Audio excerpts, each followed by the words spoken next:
So, one thing I wanted to talk about in today's video is the topic this week is about viral marketing.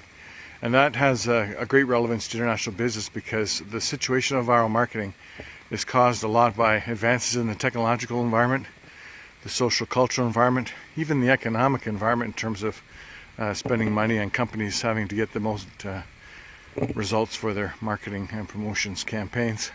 And if we go back to a conversation we had, I think it was in the second class, we talked about globalization. And we talked about the globalization of the customer and how sometimes companies these days don't have a different commercial for each country. They try to have a blend of those from around the world because they recognize that many young people these days live and travel far distances from where their parents were. And so the globalization of the international customer is a big part of why we have viral marketing, and causing also with the technological aspects of people's cell phones and smartphones and passing on messages and so on. There's a whole bunch of things in there that we're going to talk about. So in the context of our marketing, we just had the Super Bowl yesterday, and today's the Monday morning after.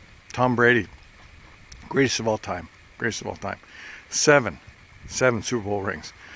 I was just thinking about that in the context of my life. I've been teaching at Seneca for about 21, 22 years now.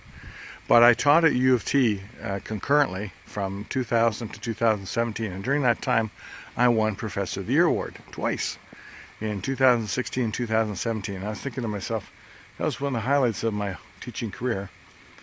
But I couldn't imagine winning it 7 times. I don't know anybody that's won it more than twice. So just in that kind of a context.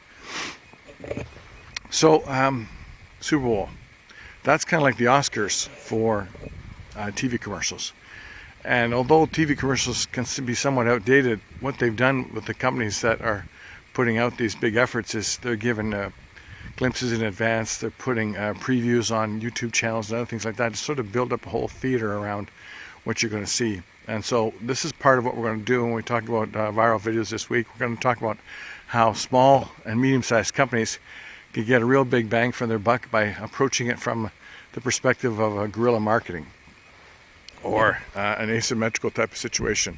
What I mean by that is we're going to have some discussions about how you don't have to be a big, huge company to have a commercial that gets a lot of attention and passed around if it's got a really great storyline. So that's part of what I'm doing today, is also making a little story as I go down the creek here, because I wanted to emphasize the importance of storytelling in the context of how things get passed along. And what's of interesting from culture to culture is people like to have stories that reflect the cultural circumstances, whether it be food or sports or clothing or other things like that. And that's what you try to pick up on in these viral videos that are becoming very popular around the world. And we got a couple examples. One of them is a Volkswagen ad in Jamaica. The other is the one from India about the partition, and a couple others like that.